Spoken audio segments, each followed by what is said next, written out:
থাইল্যান্ডের রাজধানী ব্যাংককের একটি জনপ্রিয় বারে ভয়াবহ অগ্নিকাণ্ডে অন্তত ২৭ জন নিহত হয়েছেন। এ ঘটনায় আহত হয়েছেন ৬০ জনেরও বেশি মানুষ। নিহতদের মধ্যে ৬ জন পুরুষ এবং ১৮ জন নারী রয়েছেন। সব মশার বিরুদ্ধে সুরক্ষা দিতে এলো বসুন্ধরা এক্সট্রিম অ্যারোসল, মশার বিরুদ্ধে এক্সট্রিম সুরক্ষা। ব্যাংককের চাতুচাক এলাকার রং বিয়ার না লাত ফ্রাউ নামের একটি জনপ্রিয় বার ও বিনোদন কেন্দ্রে এই অগ্নিকাণ্ড ঘটে। স্থানীয় সময় ১২ জুলাই সোমবার রাত ১১:৩০ দিকে এই ঘটনা ঘটে। এক গাড়ি চালক প্রথমে ওই ভবনে আগুন জ্বলতে দেখে ফায়ার সার্ভিসকে খবর দেন এবং নিজে জানালার কাঁচ ভেঙে দুজনকে উদ্ধার করতে সাহায্য করেন। মধ্যরাতের পর ফায়ার সার্ভিস কর্মীরা ঘটনাস্থলে পৌঁছে প্রায় আধা ঘন্টার চেষ্টায় আগুন নিয়ন্ত্রণে আনেন।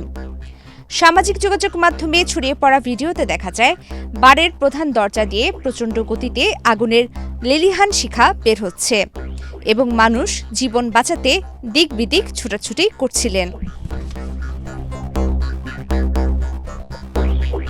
থাইল্যান্ডের প্রধানমন্ত্রী অনুতিন চার্নাভিরাকুল জানান, আগুন লাগার কারণ এখনও তদন্তাধীন।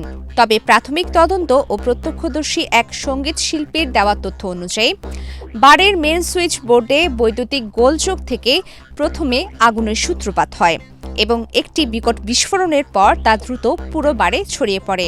বারের ভেতরে দাহ্য সাজসজ্জার উপকরণের কারণে আগুন এত দ্রুত ছড়িয়েছে বলে ধারণা করা হচ্ছে।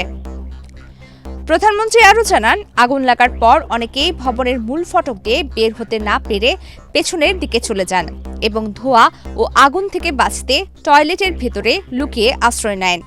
পরবর্তীতে সেখান থেকে বেশিরভাগ মরদেহ উদ্ধার করা হয়। এছাড়া জরুরি নির্গমন পথটি টেবিল চেয়ার দিয়ে বাধাগ্রস্ত ছিল কিনা তাও খতিয়ে দেখছে পুলিশ। স্থানীয় স্বেচ্ছাসেবী উদ্ধারকারী সংস্থা জানিয়েছে, উদ্ধার অভিযান এখনো অব্যাহত থাকায় হতাহতের সংখ্যা আরও বাড়তে পারে। সাম্প্রতিক বছরগুলোতে ব্যাংককের পর্যটন এলাকায় এটিকে অন্যতম ভয়াবহ অগ্নিকাণ্ড হিসেবে বিবেচনা করা হচ্ছে। প্রমিতি কিবরিয়া ইসলাম, বাংলাদেশ প্রতিদিন।